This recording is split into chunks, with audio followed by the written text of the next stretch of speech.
The headlines. North Korea claims that the U.S. soldier who crossed into the country last month did so over racism in the U.S. Army. We can't verify the comments that are being attributed to Private King, obviously. We remain focused on his safe return. England makes history, beating Australia to reach their first Women's World Cup final. They'll play Spain on Sunday. Oh my God, what a feeling. I feel like there's no words to describe what we all feel right now. It's an unbelievable achievement. President Biden announced that he will visit the island of Maui as search and rescue efforts continue amid the destruction. And we meet the man helping young people in correctional and rehab facilities find their way back into society. To Ukraine now, where there's been a significant development in an effort by Ukraine to continue its exports across the Black Sea, despite concerns that Russia could target cargo ships.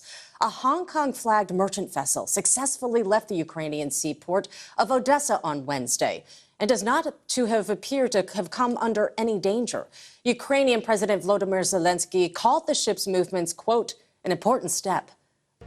Ukrainian prisoners of war say they were tortured by their Russian captors. We have a special BBC investigation. Plus, a museum mystery. Officials at a top British institution say treasures of gold, jewellery and gems have gone missing. Well, intrigue at the British Museum, where a member of staff has been dismissed and an independent security review has been set in motion after officials revealed that items from its collection were stolen, missing, or damaged. The pieces include gold jewelry and semi-precious gemstones, some of them dating back as far as 3,500 years.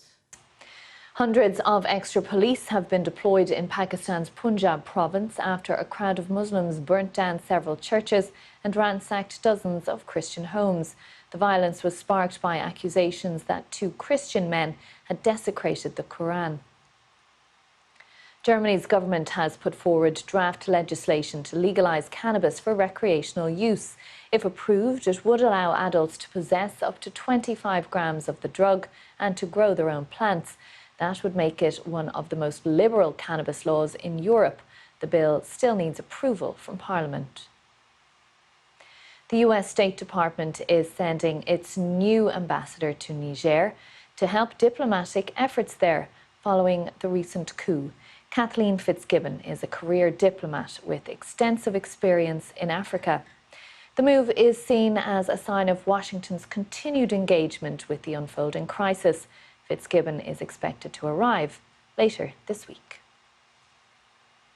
Turning now to New York City, which is banning the popular video sharing app TikTok on government-owned devices. Officials cite security concerns.